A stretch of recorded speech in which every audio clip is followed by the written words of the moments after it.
ඉසින් බැස්සගල රුවන්ගිරි රජමහා විහාරය. නුවර යාපන මාර්ගයේ මැදවච්චයේ සිට කිලෝමීටරයක් පමණ යන විට අපට ඉසින් බැස්සගල රුවන්ගිරි රජමහා විහාරය හමු වෙනවා. මෙම සිද්ධාස්ථානය ක්‍රිස්තුපූර්ව 236 දී පමණ දේවානම් පියතිස්ස රජතුමා විසින් ස්තූපයක් තැන වූ බව සඳහන් වෙනවා. මෙම ස්ථානයේ සිට වංශක 360ක view එකක් ඉතා සුන්දරව දැක ගන්න පුළුවන්. පසකින් අනුරාධපුර නගරය, රිටිකල කඳු පන්තිය, උතුරු වවුනියාව, A9 මාර්ගය ඉතා සුන්දරව මෙම ස්ථානයේ සිට දැක ගන්න පුළුවන්.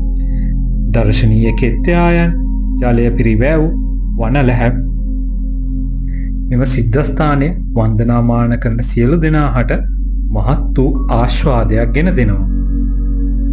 ඔබත් මෙම සිද්ධාස්ථානය වන්දනාමාන කර මෙම පරිසරයේ ආශ්වාදය විඳගන්න යනවා නම් උදෑසනින්ම හෝ සවස හිර බැස ගිය පසු යනවා නම් වඩාත් සුදුසුයි.